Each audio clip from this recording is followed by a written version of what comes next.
Good evening everyone. Last कहां तक हो गई थी बात अपनी?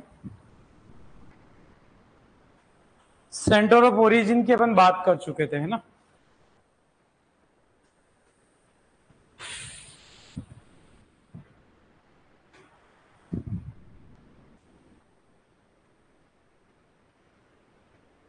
तो अपन ने समझा कि सेंटर ऑफ ओरिजिन यानी कि centre of diversity, centre of diversity ऐसा रीजन जहां पर किसी भी स्पीसीज की डाइवर्सिटी सबसे ज्यादा होती है, उसे कहते हैं सेंटर ऑफ डाइवर्सिटी। और उसके दो टाइप अपन ने पढ़े, प्राइमरी सेंटर ऑफ डाइवर्सिटी और सेकेंडरी सेंटर ऑफ डाइवर्सिटी। तीसरा माइक्रो सेंटर भी अपन ने कहा, लेकिन मेन तो दो ही। और प्राइमरी सेंटर ऑफ डाइवर्सिटी को ही हम सेंटर ऑफ ओरिजिन भी कहते हैं। ये वो रीजन है जहां पर किसी स्पीसीज की एक्चुअल में ओरिजिन मानी गई, उसे कहते हैं सेंटर ऑफ ओरिजिन या प्राइमरी सेंटर ऑफ डाइवर्सिटी। वो तो कॉन्सेप्ट क्लियर हो गया था। उसके बाद मैंने आपको कई सारे ग्रुप के फॉर्म में लिखवाया था कि इस सेंटर ऑफ ओरिजिन में कौन कौन से एग्जांपल्स ध्यान रखें। ठीक है, आगे न पीछे उनको अपने को याद करना ही पड़ेगा। अब अपन देखते हैं बायोडाइवर्सिटी। छोटी सी कुछ 4-5 क्वेश्चन यहां से बनते हैं, उन पर अपन आएंगे। बायोडाइवर्सिटी,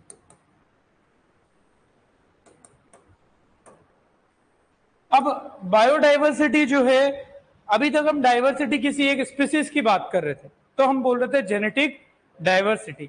अब हम डाइवर्सिटी बात कर रहे हैं सारे लिविंग ऑर्गेनिजम्स की। सारे लिविंग ऑर्गेनिजम्स के अंदर जो डाइवर्सिटी मिलेगी टोटल, उसे कहते हैं बायो। बायो मतलब ऑल लिविंग ऑर्गेनिजम्स। तो यहां पर सीधा सा अपन कह सकते हैं total variability present, total variability present in species, among species, among species and between them, इसको थोड़ा सेंटेंस तरीके से within and among species, sorry, present within and among species of all living organisms।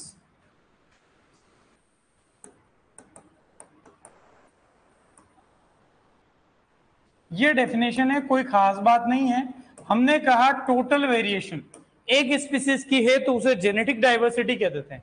और हमने कह दिया कि present with in and among. With in मतलब उस स्पीसीज के अंदर जो वेरिएशन दिख रही है, मान लो हमारे पास 1000 स्पीसीज है, तो हर स्पीसीज के अंदर वेरिएशन है ही है, वो तो हो गया विद इन।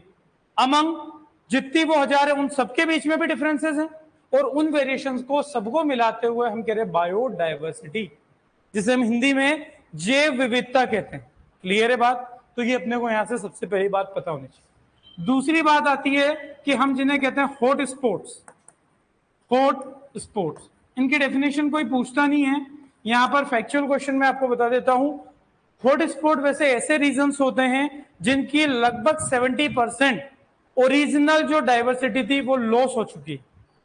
ऐसे बायोडाइवर्सिटी रिच एरियाज जहां की डाइवर्सिटी बहुत ज्यादा थी, जिसके लगभग 70% लॉस हो चुकी है, और ह्यूमन रीजंस की वजह से, एंथ्रोपोलॉजिकल कहते हैं। जब भी कोई ह्यूमन की वजह से कोई एक्शन होता है और नुकसान होता है, उसे कहते हैं एंथ्रोपोलॉजिकल। ठीक है, सबको पहले से आता भी है। तो ये हॉट स्पॉट्स हमें डेफिनेशन पे नहीं जाना है, हमें इतना ध्यान रखना है ऐसे रीजंस है, जैसे मोबाइल का हॉट स्पॉट्स, सबसे ज्यादा नेटवर्क की रेंज कहां है? उस हॉट स्पॉट पे। मोबाइल जितना हॉट स्पॉट के पास जाओगे उतनी रेंज ज्यादा आती है। उसी तरीके से हॉट स्पॉट यानी कि जहां पर डाइवर्सिटी सबसे ज्यादा होती। बात आ रही समझ में? तो ये कितने हैं ये अपन ध्यान रखेंगे। वर्ल्ड में टोटल 36 हॉट स्पॉट्स हैं। बायोडाइवर्सिटी हॉट स्पॉट इनको पूरा कहते हैं, बायोडाइवर्सिटी हॉट स्पॉट्स। वर्ल्ड में है 36 टोटल है रिसेंट डाटा के अकॉर्डिंग, और इंडिया में है 4। जिन पर भी क्वेश्चन आ जाए तो ध्यान रखेंगे। 4 कौन कौन से हैं ये अपने को ध्यान रखना है। हिमालय, हिमालयन रीजन जिसको अपन कहते हैं, उसके अलावा वेस्टर्न घाट्स, वेस्टर्न घाट्स, ठीक है। और यहां पर तीसरा अपन जिसे कहेंगे श्रीलंका, जो हमारे इंडिया में ही माना जाता है। तीसरा पहले अपन इंडो बर्मा को ले लेते हैं। इंडो बर्मा, और चौथा कहेंगे श्रीलंका एंड सुंदरलैंड्स।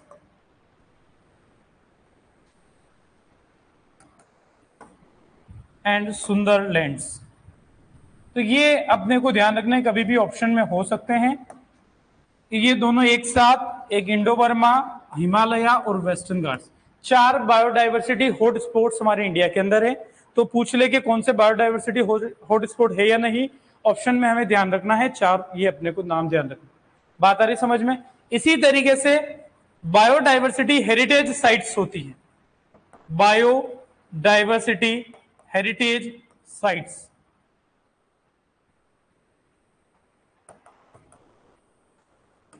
ठीक है, ये भी ऐसे रीजन्स हैं जहां पर बायोडाइवर्सिटी बहुत ज्यादा होती हैं, जैसे अपन कोस्टल रीजन्स जो होते हैं यानी कि समुद्र के किनारे वाले। दूसरी बात करें इनलैंड्स जिनको अपन कहते हैं, बड़े लेक्स, झील वगैरह, बड़े तालाब, बड़ी नदियां, वो भी बायोडाइवर्सिटी के हॉटस्पॉट माने गए हैं। और इनके अंदर अपन कहना चाहें हेरिटेज साइट्स में तो अपन कह सकते हैं मराइन वाटर, जितना समुद्र में बहुत सारे लिविंग ऑर्गेनिजम्स रहते हैं, तो हमें उनके बारे में नहीं जानना है, हमें तो ये ध्यान रखना है कि इंडिया में बायोडाइवर्सिटी हेरिटेज साइट्स कितनी हैं, वर्ल्ड में कितनी हैं। वर्ल्ड में है 1154। कितनी हैं? वैसे फैक्चुअल क्वेश्चन अपने एग्रीकल्चर में पूछा नहीं है, लेकिन बायोडाइवर्सिटी सिलेबस में अपने चला आ रहा है, तो गिनी चुनी में 7-8 बात ही बता रहा हूं, तो इसलिए अपन ध्यान रखेंगे। और इंडिया में है 12, 12 नाम ध्यान नहीं रखेंगे, बस नंबर अपने रिसेंट डाटा के अकॉर्डिंग मैंने आपको बताया। तो ये तो कम से कम अपने को पता रहे बायोडाइवर्सिटी होती क्या है, सभी लिविंग ऑर्गेनिजम्स की टोटल वेरिएशंस को बायोडाइवर्सिटी कहते हैं, बायो और डाइवर्सिटी। ठीक है, तो ये 2 चीजें और साथ में है, फिर 1-2 चीजें और इंपॉर्टेंट जो है वो आगे बताता हूं, नोट करें इसको।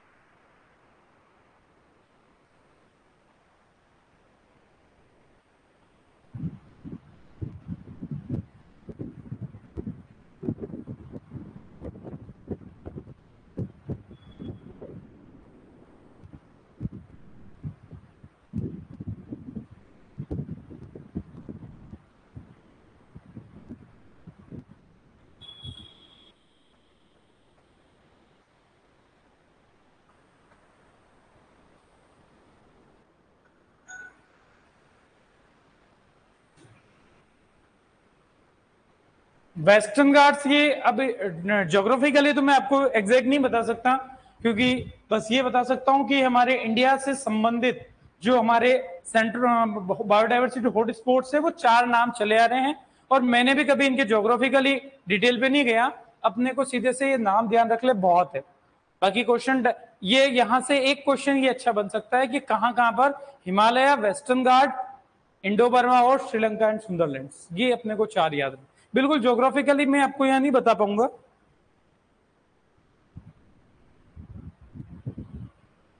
श्रीलंका के बाद क्या लिखा है? सुंदरलैंड्स, SUNDERLANDS, सुंदरलैंड्स।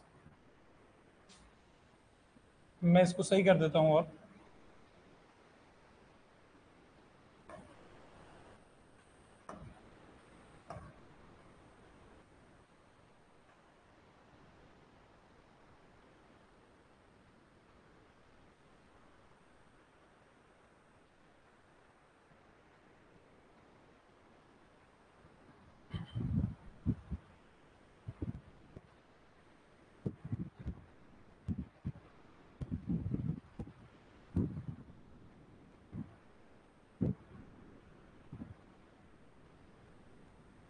कर लिया नोट?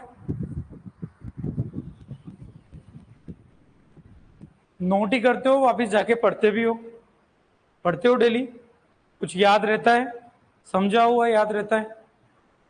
ठीक है, जाके जब तक अपन नहीं पढ़ेंगे, भाई अपने को सीधा सा कोई रास्ता बता दे कि भाई साहब आपको यहां से चित्तौड़ जाना, इधर इधर होके चले जाना, जब तक हम यहां से रवाना नहीं होंगे वो वापस अपन कल भूल जाएंगे। वो रास्ता तो कोई भी बता देगा, हर टीचर आपको बताएगा कैसे पढ़ना है, क्या पढ़ना है, पढ़ना किसको है? अपने को। बात आ रही समझ में? भाई मैं कोई 4 चीज बोलूंगा, अगर आपने नोट नहीं करी फॉर एग्जाम्पल, तो वो कल तक आपको हो सकता है याद रहे, परसों याद नहीं रहेगी। बात आ रही समझ में? चलो बढ़ते हैं आगे। तो ये तो अपने को ध्यान रखना है कि बायोडाइवर्सिटी होती क्या है, ये फैक्चुअल क्वेश्चन अच्छे किसी भी क्लास के अंदर यहां पर पूछा जा सकता है। पढ़ते हैं आगे। आगे अपन बात करते हैं लेवल्स ऑफ बायोडाइवर्सिटी। केवल इनके नाम में अक्सर बताता हूं, कभी भी क्वेश्चन में यहां से बन सकता है और बना हुआ है एक बार। तो जहां पर 3 लेवल हम बायोडाइवर्सिटी के याद रखते हैं। पहला स्पीसीज लेवल या जेनेटिक लेवल, एक 3 कहेंगे अपन इकोसिस्टम, सॉरी जेनेटिक, स्पीसीज और इकोसिस्टम। तो यहां पर सीक्वेंस से ही लेते हैं अपन इनको। सबसे पहला जेनेटिक लेवल, दूसरा हम कहेंगे स्पीसीज लेवल,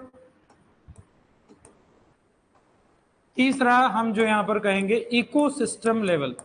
इकोसिस्टम आप इकोलॉजी में पढ़ते हो तो वो हमारे यहां पर ज्यादा काम का नहीं है। कोई भी बायोडाइवर्सिटी, बहुत ज्यादा डाइवर्सिटी की आप बात कर सकते हो जीन लेवल पर, स्पीसीज के लेवल पर, और ज्यादा बड़े लेवल पे बात करें तो पूरे इकोसिस्टम की बात करो। इकोसिस्टम कोई भी तालाब हो सकता है, झील हो सकती है, नदी हो सकती है। तो वहां पर जो डाइवर्सिटी, भाई आपके पास पता चला कि 2 बड़े बड़े तालाब है, अब दोनों में से एक में डाइवर्सिटी ज्यादा हो सकती है, एक में कम हो सकती है। तो आपके बायोडाइवर्सिटी किस लेवल पर है, उस अकॉर्डिंग अपने को 3 लेवल ध्यान रखना।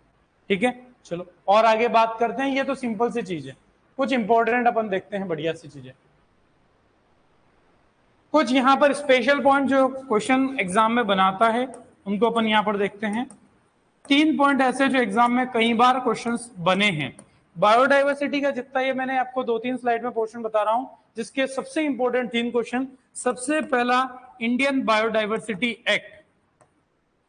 इंडियन बायोडाइवर्सिटी एक्ट कब आपका प्रतिपादित या अपन कहें इनेक्ट हुआ, तो ये है 2002 में। कब है, 2002 में। दूसरा इधर ध्यान से देखना, national biodiversity board. National biodiversity board, बच्चे अक्सर कंफ्यूज होते हैं, कई बार कई सारे एग्जाम में क्वेश्चन आया है। बोर्ड तो है नई दिल्ली में, कहां पर है, न्यू दिल्ली में। और बात आती है अथॉरिटी की, नेशनल बायोडाइवर्सिटी अथॉरिटी, ये कहां पर है, किसी को याद था पहले से, चेन्नई में। कहां है, चेन्नई। ये तीनों मोस्ट इंपोर्टेंट क्वेश्चन बायोडाइवर्सिटी के जो कई बार एग्जाम में पूछे गए, तो ये एक बार इतना नोट करो, इनको इंपॉर्टेंट लगा लेना। और बायोडाइवर्सिटी से जब भी एग्जाम में क्वेश्चन आएगा, 3 की पॉसिबिलिटी सबसे ज्यादा।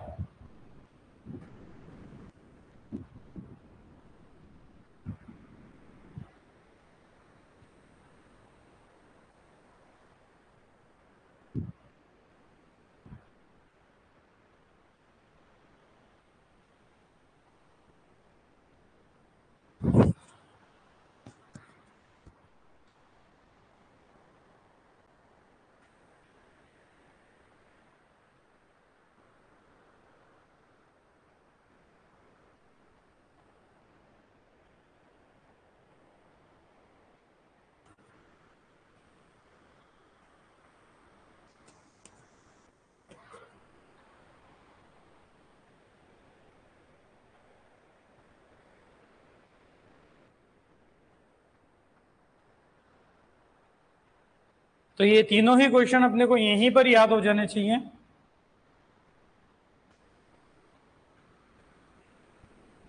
इंडियन बायोडाइवर्सिटी एक्ट, हिंदी में कहे तो भारतीय जैव विविधता अधिनियम 2002, national biodiversity board new Delhi, national biodiversity authority Chennai.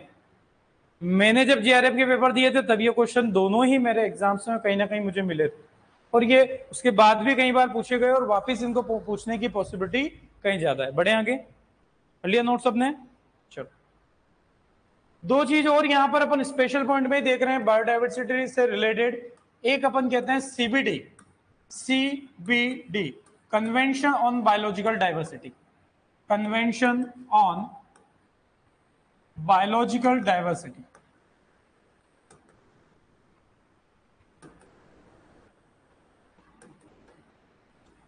CBD, या इसे हम यहां पर एक और कह सकते हैं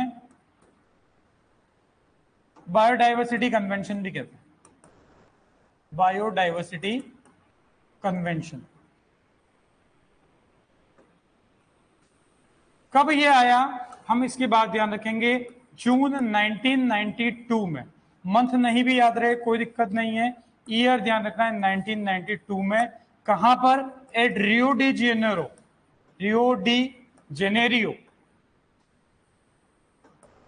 ये आपको जो बहुत पुराना एक तरीके से सम्मेलन जो होता था, आज भी अपन सुनते हैं G20 जो समिट हुई थी, उसी तरीके से कन्वेंशन, एक तरीके से संधि जिसको कहते हैं, कई सारे देशों के बीच में संधि हुई थी कि हमें मिलकर ये बायोडायवर्सिटी को बचाना है।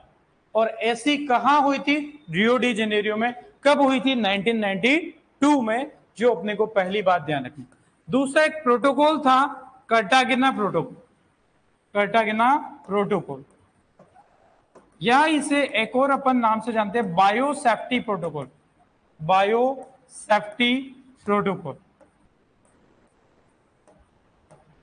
और ये प्रोटोकॉल कब आया? ये आया आपका जनवरी 2000 में। बस इतना सा अपने को पता होना चाहिए। कार्टागेना प्रोटोकॉल किससे रिलेटेड है? बायो सेफ्टी से रिलेटेड है। कब आया? 2000 में। नोट कर लो।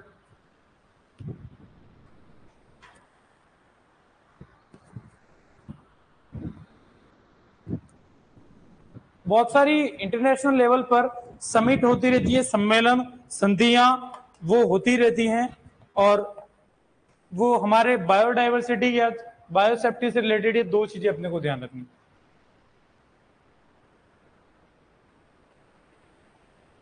ये गर्मी मुझे ही लग रही है, आपको भी लग रही है? मुझे आज एकदम ज्यादा लग रही है, पता नहीं।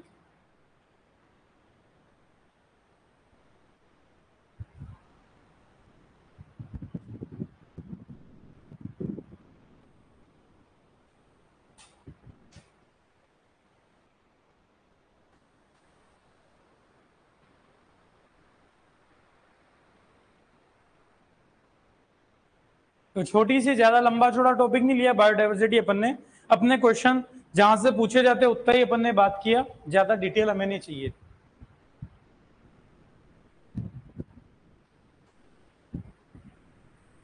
बढ़े आगे, चलो। कुछ इंपॉर्टेंट प्लांट ब्रीडर्स की अपन बात करते हैं, उसके बाद फिर अपना टॉपिक चेंज रहेगा। तो अपन देखते हैं some important Indian plant breeders.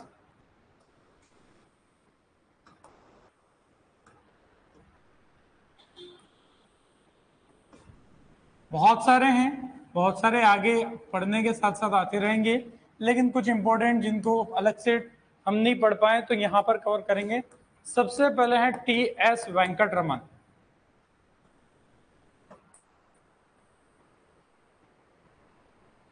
T.S.. Venkataraman. साथ में इनके एक साइंटिस्ट और थे, C.A. बार्बर। दोनों ने मिलकर बहुत बढ़िया काम किया था, और क्या किया था वो अपन देखेंगे। ये तो ब्रिटिश बॉटनिस्ट है। इंडियन साइंटिस्ट तो कौन सा है? टी.एस. वेंकटरमन। नाम से आपको पता चल रहा है साउथ इंडियन है, ठीक है। तो बात करेंगे, और इन्होंने इतना अच्छा काम किया, वो क्या किया वो अपन आएंगे। इसलिए इन्हें एक दर्जा दिया गया, इन्हें बोला जाता है शुगर केन विजार्ड, गन्ने के जादूगर। हिंदी में कहें तो गन्ने के जादूगर, शुगर केन विजार्ड की जो उपाधि है, और जिन साइंटिस्ट को है वो है टी.एस. वेंकटरमन। इतने पॉपुलर हैं कि आरसीए का, एमएससी का जो हॉस्टल है बॉयज का, उसका नाम है टीएसबी हॉस्टल है उदयपुर के अंदर। क्या नाम है? TSB hostel. तो वो इन्हीं के नाम पर है। जैसे ही उस गेट में एंट्री करते हैं तो अपने को पूरी उनकी बायोग्राफी मिल जाएगी। तो अभी इन्होंने ऐसा क्या किया वही अपन देखते हैं। इन्होंने किया था nobilization, nobilization of Indian cane. Indian cane क्या साइंटिफिक नेम है बता दो मुझे फटाफट से। इंडियन कैन का साइंटिफिक नेम क्या है? आपको पढ़ा दिया कल ही। Very good, Saccharum barberi. तो इन्होंने क्या किया, अब उस चीज पर अपन आते हैं। छोटे से वर्ड की फॉर्म में हमने बोला तो नोबलाइजेशन किया। नोबलाइजेशन का मतलब क्या होता है समझते हैं। देखो, दो तरीके के शुगर केन की, वैसे 3 स्पीसीज आपको मैंने बता दी। हम स्पेशली यहां पर बात कर रहे हैं एक शुगर केन जिसको अपन कहते हैं यहां पर सेकेरम ऑफिसिनेरम, सेकेरम ऑफिसिनेरम। इसे हम नोबल केन या ट्रॉपिकल केन कहते हैं, जो मैंने आपको पिछली क्लास में बताया था, ठीक है। अब ये शुगर केन है। दूसरा है हमारा सेकेरम बारबेरी, सेकेरम बारबेरी, जिसे हम कहते हैं इंडियन केन। अब क्या प्रॉब्लम है कि हमारे नॉर्थ इंडिया की स्पेशल केस है, स्पेशली हम बात करें नॉर्थ इंडिया में। ये जो हमारा इंडियन केन है ये इजीली ग्रो हो जाता है, लेकिन इसके अंदर दो कमियां हैं।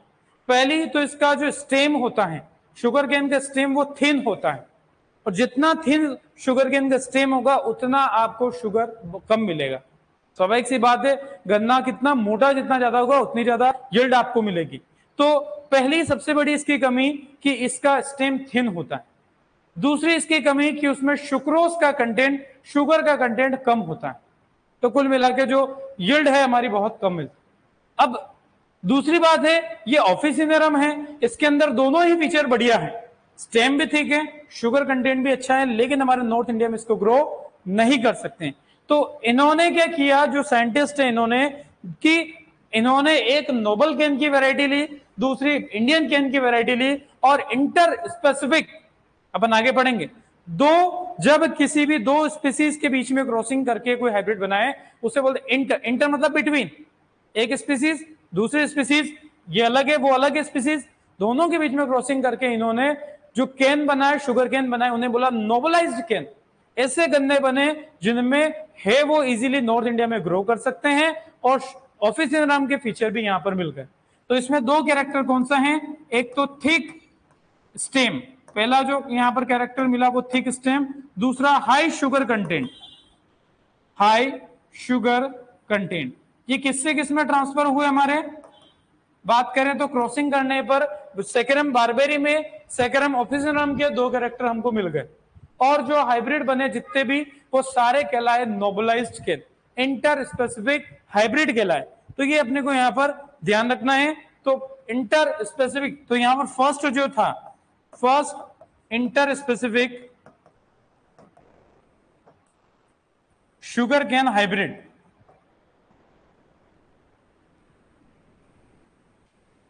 CO 205 जिसको अपन कहेंगे।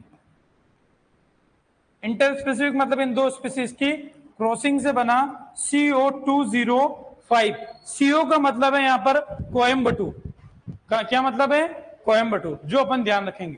अभी एक बार आप इतना नोट करो, फिर मैं आगे और चीज बता रहा हूं।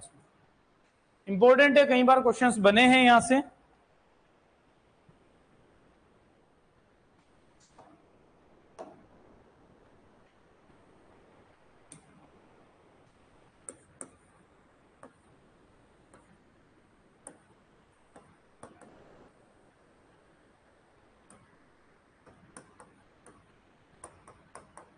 ये मैंने यहाँ ब्रैकेट में एक आपके इसके लिए लिखा, ऑफिस सिंड्रोम के लिए, bed performance in north India. इसमें कैरेक्टर अच्छे हैं लेकिन इसकी परफॉर्मेंस नॉर्थ इंडिया में बढ़िया नहीं थी, तो इसको इसलिए हमें ये काम करना पड़ा।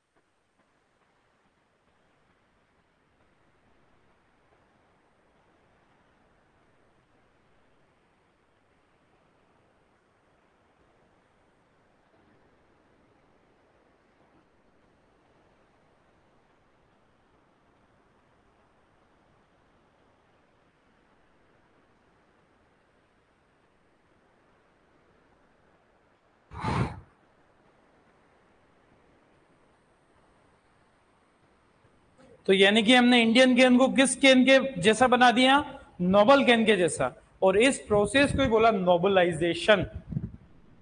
ठीक है,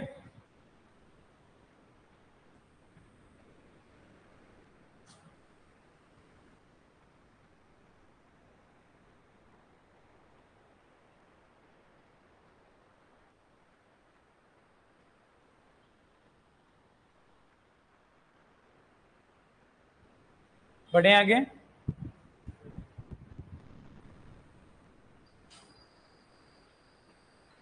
सबने कर लिया नोट।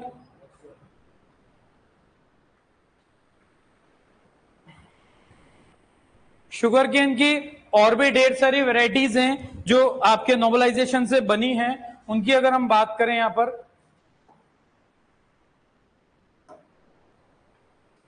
तो यहां पर अदर नोबलाइज्ड केन या नोबलाइज्ड शुगर केन वेराइटीज कह दूं। एक तो सबसे पहली है वो कौन सी बताएं, CO205, उसके अलावा CO213, CO244, 312 और 313। दो अपन यहां पर याद रखेंगे, याद रखनी मुश्किल रहती है बट अपने को हल्का सा ध्यान रहे, रट नहीं पाएंगे पर हल्का सा अपने को आइडिया रहे, कम से कम फर्स्ट तो याद रखनी CO205। ये सारी नोबलाइज केन बना रखे।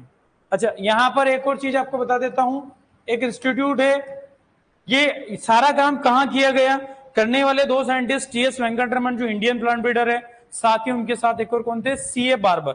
CA बार्बर इंडियन नहीं है, वो ब्रिटिश बॉटनिस्ट है, पर उनकी हम ज्यादा बात नहीं करके हम इसीलिए वेंकटरमन की कर रहे हैं, पर साथ में वो भी थे।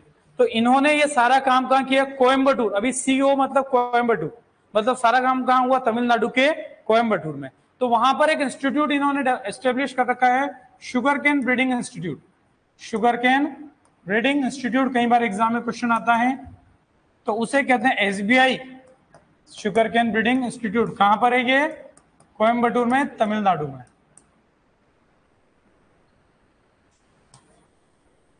ठीक है, तो ये अपने को सबसे पहली बात जो ध्यान रखनी।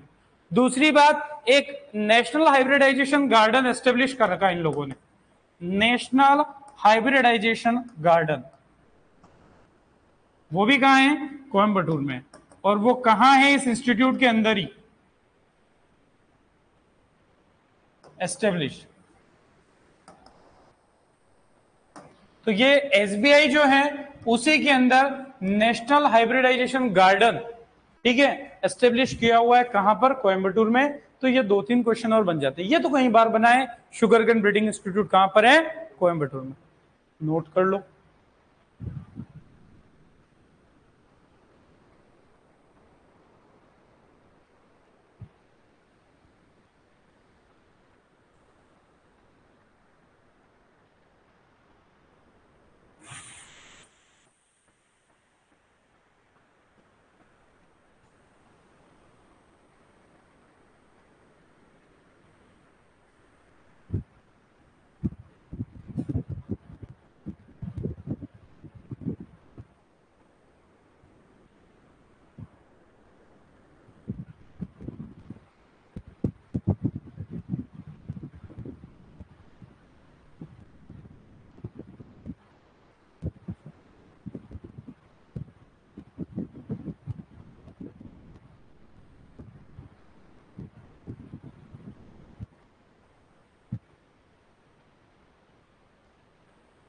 बात समझ में आ गई, नोबलाइजेशन क्या होता है। ठीक है, आसान सी चीज, नॉर्थ इंडिया में अब जितने भी शुगर केन हम वेराइटीज लगाते हैं वो सारी ही नोबलाइज्ड है, यानी कि जिनमें नोबल केन से क्रॉस करके जीन ट्रांसफर किए गए, थिक स्टेम के और हाई शुगर कंटेंट के, सारे इंटरस्पेसिफिक हाइब्रिड ही। क्लियर है बात, कर लिया नोट। अगले साइंटिस्ट जो अपन यहां पर दूसरे लेते हैं, जिनका नाम है डॉक्टर BP पॉल। सभी ने इनका नाम सुना है लगभग, कहां सुना है आपने नाम इनका। ICR कब एस्टेब्लिश हुआ था, कब हुआ था, विथ डेट विथ मंथ पूरा बताओ। 16 जुलाई 1929। 46 में तो उसका नाम ही चेंज हो गया था वापस, ठीक है, 1929। इसीलिए पूछा कि थोड़े दिन पहले मैंने बोला भी था ICR डे निकला है, ठीक है। तो बन गया था 29 में, 1929 के अंदर आपका ICR एस्टेब्लिश हो चुका था, लेकिन उसके पहले डायरेक्टर जनरल वो बने थे 1965 में जाके, और वो बने यही थे। तो ये एग्जाम में कई बार क्वेश्चन पूछा गया है। First DG of ICR, first director general, DG लिख रहा हूं मैं शॉर्ट में, DG ऑफ ICR कौन है, डॉक्टर BP पॉल। कब बने ये, 1965 में। ईयर पर भी क्वेश्चन पूछा गया, ठीक है। चलो, उसके अलावा इन्होंने क्या काम किया, इन्होंने वीट की, ठीक है, डेवलप सुपीरियर मैं पूरा थोड़ा सा लैंग्वेज बनानी पड़ेगी। He developed superior disease resistance, disease भी स्पेशली कौन सी, rust resistance varieties, resistant NP varieties of wheat. बताता हूं कैसे। तो इन्होंने व्हीट का रस्ट, जो अपन 3 टाइप का रस्ट डिजीज पढ़ते हैं, उसके लिए रेजिस्टेंट कई सारी वैरायटी डेवलप करी। किसने? डॉक्टर बीपी पॉल ने। अब इतना ही क्वेश्चन पूछ ले एग्जाम वाला कि भाई डॉक्टर बीपी पॉल क्या है? Plant pathologist, plant breeder, entomologist, soil scientist. आप क्या कहोगे? प्लांट। पता कहां से चलेगा? जब अपन इनके बारे में थोड़ा पढ़ेंगे। तो इन्होंने क्या करा? व्हीट की वेराइटीज डेवलप करी, और वो थी एनपी सीरीज की। एनपी वेराइटीज, एनपी सीरीज कह दूं मैं आपको, एनपी सीरीज। ठीक है, तो जितने भी, एनपी का मतलब होता है न्यू पूसा, एनपी का मतलब न्यू पूसा। ये आईसीआर में था इसीलिए, और इनकी जो फेमस वैरायटी थी वो थी एनपी 809। तो यहां पर अपन हल्का सा ध्यान रख लेंगे। एग्जाम्पल यहां पर एक मैं बात कर लेता हूं, एनपी 809। एनपी का मतलब न्यू पूसा। उसके अलावा इन्होंने रोज की वेराइटीज भी डेवलप करी थी, गुलाब की भी कई सारी वेराइटीज डेवलप करी थी। तो वीट में मैं यहां पर एक एग्जांपल आपको बताया हूं, एनपी 809 जो इनकी सबसे फेमस वेराइटी थी। तो वो अपने को ध्यान रखना, नोट कर लो।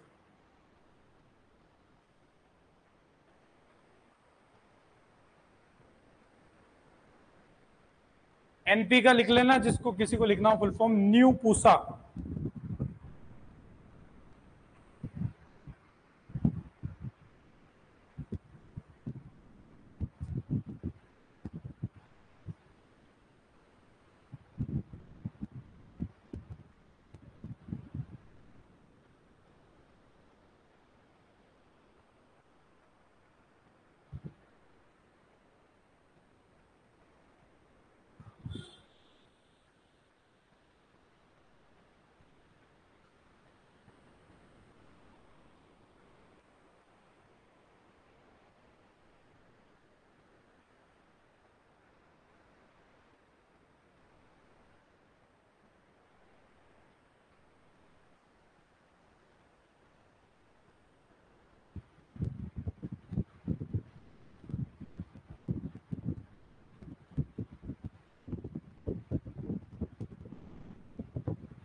कर लिया नोट?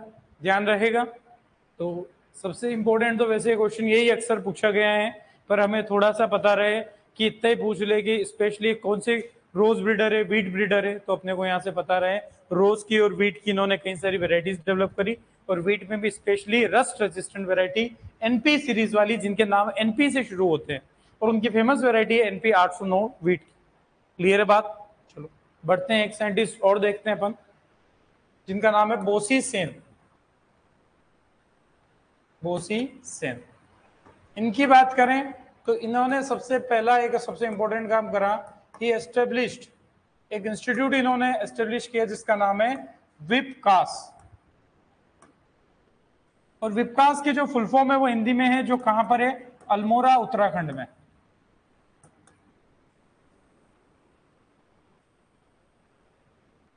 तो विपकास की जो फुल फॉर्म है हिंदी में है, तो वैसे तो मैं यहाँ लिख भले इंग्लिश में रहा हूं, बाकी बात वही है, विवेकानंद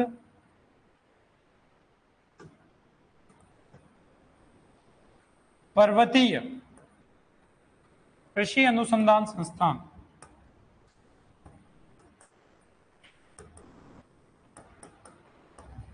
इसकी फुल फॉर्म हमेशा ऐसी ही चली आ रही है, संधान संस्थान। कहां पर है?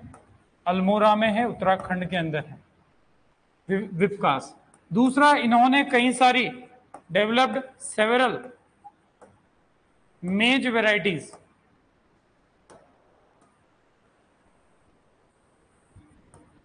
Develop several maize varieties for hilly regions of Uttarakhand. Uttarakhand का जो पहाड़ी इलाका है वहां के लिए कई सारी मेज की वेराइटीज डेवलप करी इस विपकास में काम करते हुए। वैसे ये इंस्टीट्यूट इन्होंने एस्टेब्लिश किया और उनकी डेथ तक डायरेक्टर भी यही थे। कौन? बोसिस। ये और नोट कर लो। इंस्टीट्यूट ही पूछ ले, फुल फॉर्म पूछ ले, कहां पर है, किसने एस्टेब्लिश किया, ये ज्यादा इंपॉर्टेंट पॉइंट है पहला वाला।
बढ़े आगे। चलो अगले जो साइंटिस्ट ले रहे हैं वो बहुत ज्यादा इंपॉर्टेंट, कई बार क्वेश्चंस बने हैं और आपके थोड़े बहुत जाने पहचाने भी हैं।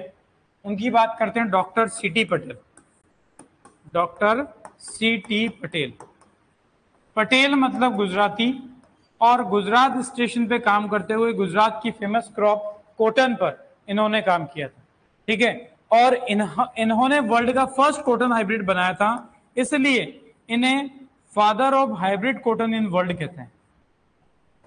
पूरे वर्ल्ड में सबसे पहला कॉटन का हाइब्रिड इन्होंने ही बनाया था, तो father of hybrid cotton in world कौन है? डॉक्टर सीटी पटेल। कैसे काम किया इन्होंने? इन्होंने गुजरात की एक वैरायटी ली जिसका नाम है गुजरात 67।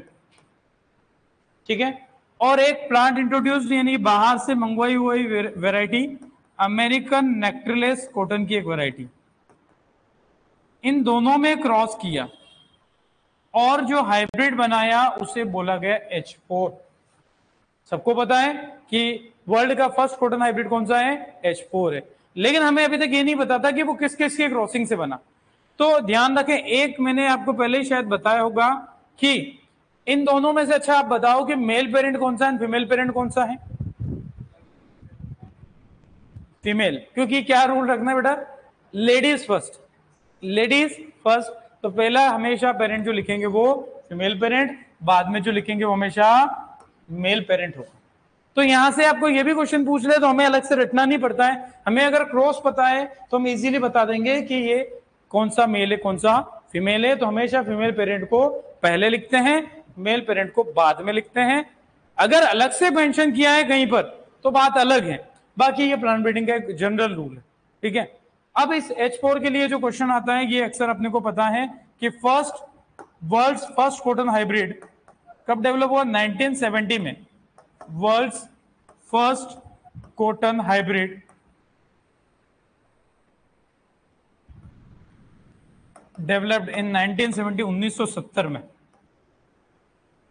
तो ये तीन चार चीजें जो हैं आपको सीधी सी याद रखनी है, और बड़ी आसान से जो यहाँ पर मैंने पेरेंट्स और बताया, बाकी तो आपको शायद जेड लेवल से अपन याद रखते हैं। नोट कर लें इनको, कई बार क्वेश्चन बना है।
कर लिया नोट?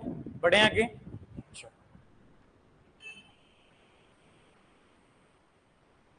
आगे जो अपन एक टॉपिक आज स्टार्ट कर रहे हैं वो है मोड ऑफ रिप्रोडक्शन। आपकी बात करें तो introductory part, germ plasm, diversity, bird diversity और कुछ ब्रीडर की हमने बात कर ली। अब अपन जो एक टॉपिक ले रहे हैं जिसको कहते हैं मोड ऑफ रिप्रोडक्शन। पहले अपन यहाँ पर रिप्रोडक्शन से ही बात शुरू करते हैं। हम रिप्रोडक्शन बात कर रहे हैं किसमें? प्लांट्स के अंदर। और रिप्रोडक्शन जो सिंपल से इसी का अगर हम बात करें इतना सा कह सकते हैं, multiplication of living beings. Multiplication of living beings. कोई भी आप चाहे प्लांट्स, एनिमल्स, किसी की बात करो, इनका जो काम रिप्रोडक्शन हो रहा है वो मल्टीप्लीकेशन। भैया आपने फील्ड में एक सीड लगाया और फ्लावर आए, सीड बने, फ्रूट बना और उसमें 5-50 सीड है, तो 1 से 50 सीड बनना, ये क्या हुआ? मल्टीप्लीकेशन हुआ। बात आ रही समझ में? तो ये सिंपल सी बात अपने को ध्यान रखना है। अब यहां पर अपन बात कर लेते हैं मोड, जो प्लांट्स के अंदर स्पेशली दो बात करेंगे, mode of reproduction in plants.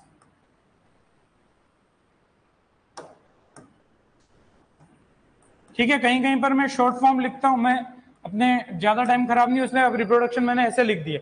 यूं मत कहना सर को स्पेलिंग नहीं आती है, हो सकता है मेरे को, लेकिन आती है। अब यहां पर दो तरीके से अपन बात करते हैं कि क्या मोड ऑफ रिप्रोडक्शन होता है। पहला है जिसे अपन कहेंगे सेक्सुअल रिप्रोडक्शन, सेक्सुअल रिप्रोडक्शन, और दूसरा जो रहेगा उसे कहेंगे asexual reproduction.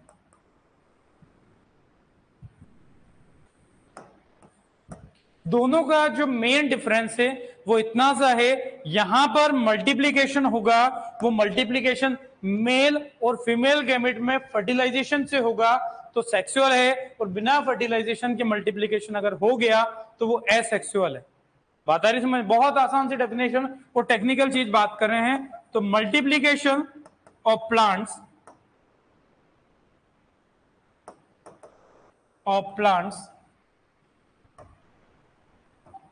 Bye fusion of, fusion को फर्टिलाइजेशन को एक ही बात है, fusion of male and female gametes. Symbol पता है सबको? पूरा ना लिख के मैं सिंबल लिखूं चलेगा? ठीक है। इसमें कहेंगे अपन multiplication of plant, same definition, बस मैं इतना सा पूरी लाइन खींच के आप समझ जाओगे। मल्टीप्लीकेशन ऑफ प्लांट्स, ठीक है, without fusion of male and female gametes. बस आपको बाई या विथ अपन की जगह हम विदाउट लिख देंगे, तो वो सेम डेफिनेशन, एक बार इतना नोट कर लो।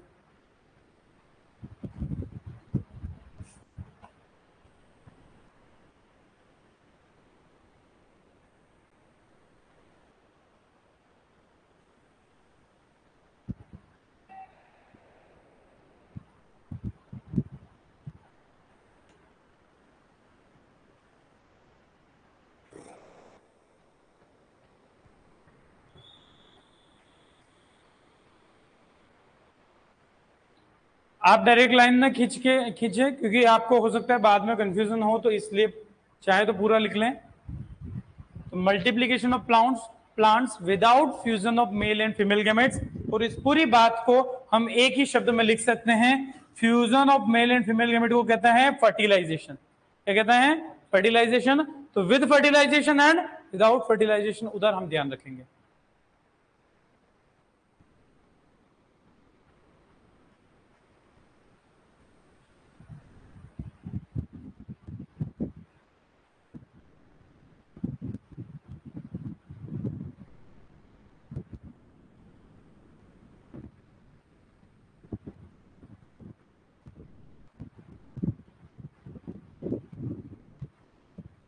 कर लिया नोट सबने?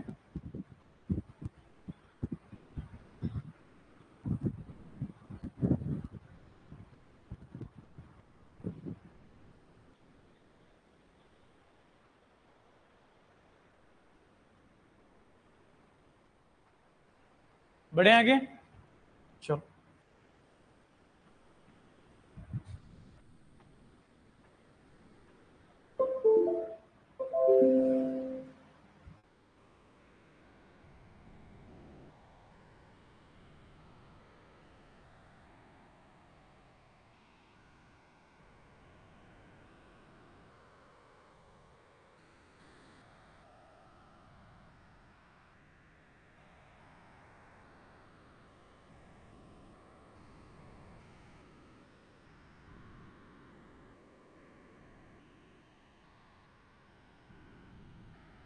बहुत सिंपल सी चीज आपके सामने एक बार लेके आया हूं मैं, क्योंकि इसके बिना सेक्सुअल रिप्रोडक्शन हमारा समझना बहुत मुश्किल है।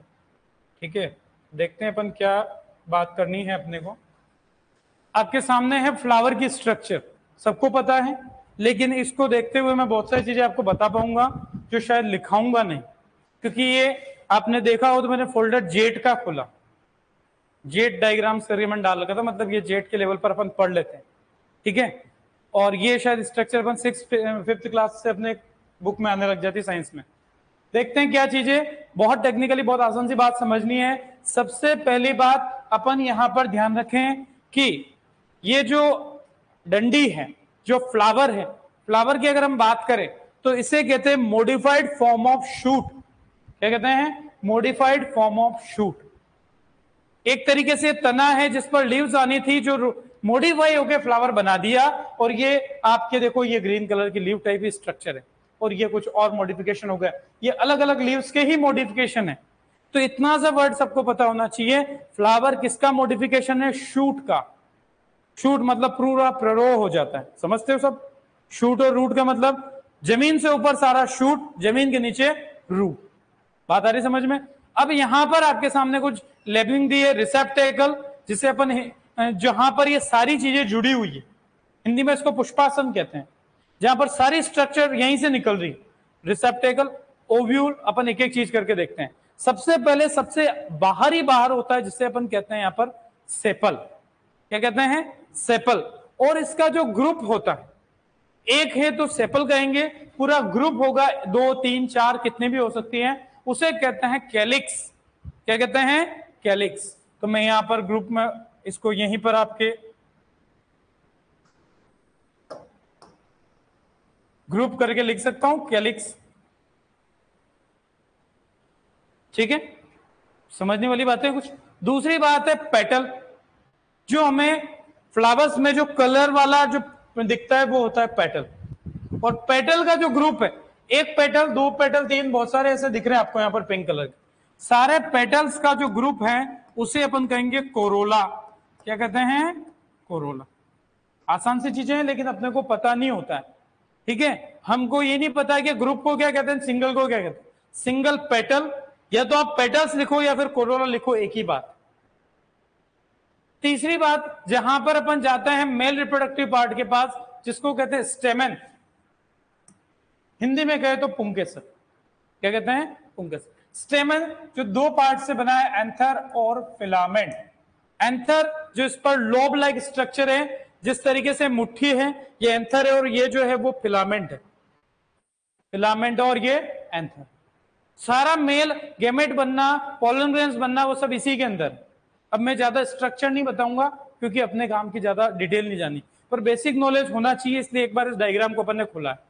तो ये एंथर और फिलामेंट ऐसे एक नहीं कई सारे होते हैं। एक होगा स्टेमेन, यहां पर भी हम ग्रुप को कहते हैं एंड्रोशियम कहते हैं। क्या कहते हैं? एंड्रोशियम। अब आज फर्क पता चला कि ये एंड्रोशियम क्या है, स्टेमेन क्या है। ठीक है, इसी तरीके से एक कार्पल या इसे पिस्टिल भी बोलते हैं। फीमेल रिप्रोडक्टिव पार्ट जो है फ्लावर का वो कार्पल होता है, ये पिस्टिल होता है, और इसका ग्रुप जो होता है उसे गाइनोशियम कहते हैं। गाइनोशियम। बात आ रही समझ में? ठीक है, तो ये कुछ चीजें जहां पर ये कार्पल पिस्टिल नॉर्मली एक होती हैं, लेकिन कई सारी जगह ज्यादा भी हो सकती हैं, तो गाइनोशियम एक होगी तो भी हम वहां पर उसे गाइनोशियम ही कहेंगे। जो 3 पार्ट में आपके क्लियर कट विजिबल है, स्टिग्मा जो प्लेटफॉर्म है जहां पर पोलन ग्रेन आके जर्मिनेट होता है, ऐसा प्लेटफॉर्म जहां पर पोलन ग्रेन आएगा, पॉलिनेशन पढ़ेंगे अपन, पोलन ग्रेन आएगा, यहां से जर्मिनेट होता है। जर्मिनेट होने का मतलब ये नहीं कि पौधा बनाएगा, जर्मिनेट होके पोलन ट्यूब निकालेगा। क्या बनाएगा? Pollen tube. और वो पोलन ट्यूब ग्रोथ करते करते आपके स्टाइल से होते हुए ओवरी में एंट्री करती है। स्टाइल बीच की डंडी, ओवरी जो कि आगे जाके बनाती है फ्रूट। क्या बनाती है? फ्रूट बनाती है। तो ये अपने को पता होना चाहिए कि ओवरी क्या बनाती है और ओव्यूल क्या बनाता है। इसके अंदर ओव्यूल भी लिखा है। अब सीड कहां होता है? फ्रूट के अंदर होता है। सीड कहां होता है? फ्रूट के अंदर। स्पेशली हम पूरा जो फ्लावर स्ट्रक्चर बात कर रहे हैं, हम बात कर रहे हैं एंजियोस्पर्मिक प्लांट की। किसकी बात कर रहे हैं? Angiospermic. Most of the agricultural crops are angiosperms, maximum angiosperm ही है, तो हम सारी बात एंजियोस्पर्म की कर रहे हैं। और एंजियोस्पर्मिक प्लांट्स को हम फ्लावरिंग प्लांट्स भी कहते हैं। क्या कहते हैं? Flowering plants. फ्रूट्स आपको मतलब सीड है वो जिम्नोस्पर्म में मिल जाएगा, लेकिन फ्रूट आपको केवल मिलेगा एंजियोस्पर्म में। टैक्सोनॉमी की बात है, ज्यादा नहीं बताऊं, ठीक है। तो कुल मिला के इतना सा ध्यान रखना है कि जो ये ओवरी है फ्यूचर में जाके फ्रूट बना देती है, फ्लावर सूख के ये फ्रूट डेवलप हो जाता है, और इसके अंदर ये सीड बनते हैं जो अभी क्या है? ओव्यूल है। क्या है? ओव्यूल है। बात आ रही कुछ समझ में? तो ये अपने को बेसिकली हल्का से यहां से पता होना चाहिए। ये डंडी जो है इसे वैसे पेडिसील बोलते हैं। क्या बोलते हैं? पेडिसील। बात आ रही समझ में?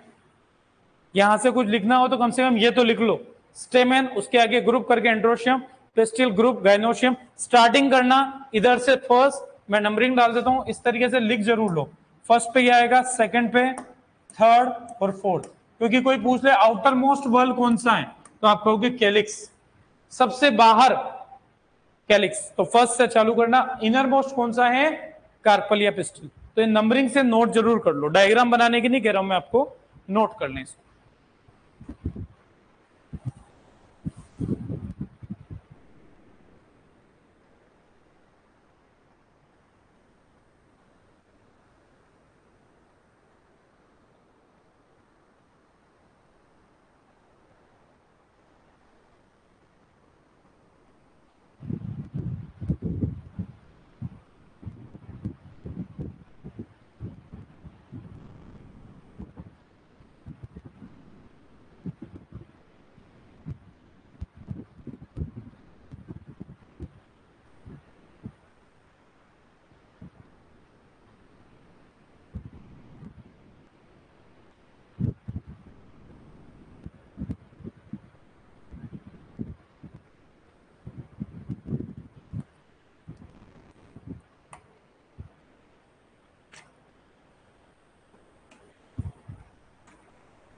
कर लिया नोट?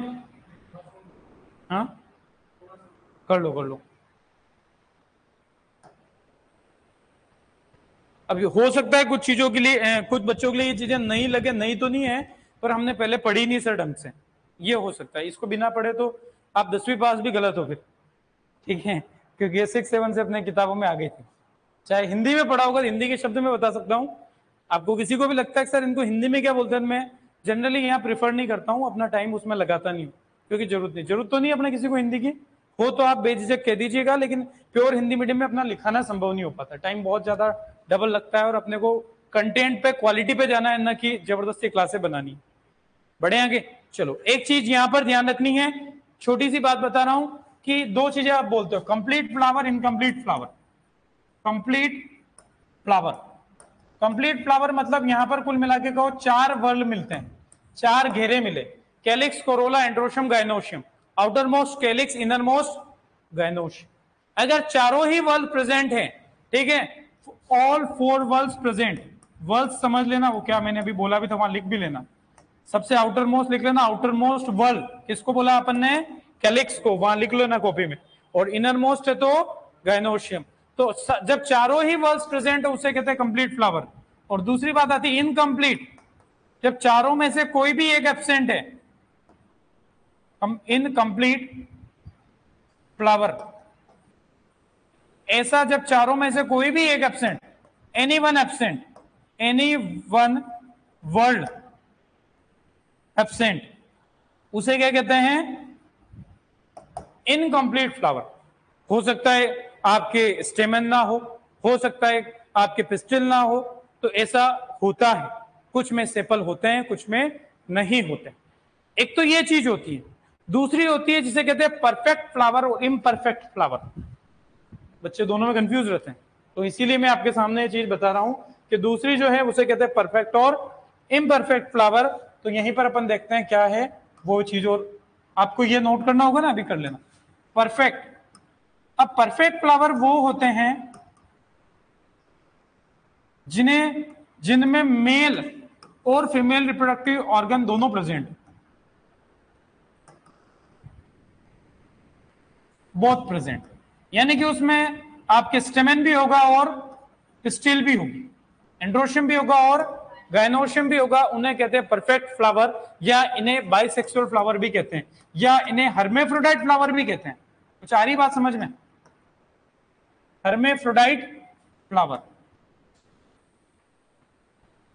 द्विलिंगी पुष्प भी हिंदी में आप इसको कह सकते हैं। दूसरे होते हैं जिन्हें कहते हैं इम्परफेक्ट फ्लावर। ये वो होते हैं जहां पर दोनों में से एक रिप्रोडक्टिव ऑर्गन होगी। ठीक है, ये भी आपको पता होना चाहिए। एसेंशियल वर्ल्स, 4 वर्ल्ड पढ़े ना अपन। एसेंशियल कौन कौन से हैं? एंड्रोशियम और गायनोशियम, सभी को पता। अब इतना छोटा नहीं लिखवा रहा हूं मैं, मेन चीजें लिख रहा हूं। एसेंशियल कौन से हैं? एंड्रोशियम और गायनोशियम, क्योंकि रिप्रोडक्शन उनके बिना नहीं होगा। एसेसरी, सहायक, कौन से? कैलिक्स और कोरोला। यहां पर मैं कह रहा हूं इम्परफेक्ट, दोनों में से एक, यानी कि अगर केवल मेल रिप्रोडक्टिव ऑर्गन होगा तो उस फ्लावर को क्या कहेंगे अपन? उसको कहेंगे अपन स्टेमिनेट फ्लावर। क्या कहेंगे? स्टेमिनेट फ्लावर कहते हैं। दूसरा, जब केवल फीमेल रिप्रोडक्टिव ऑर्गन होगा उसे अपन कहेंगे पिस्टिलेट फ्लावर।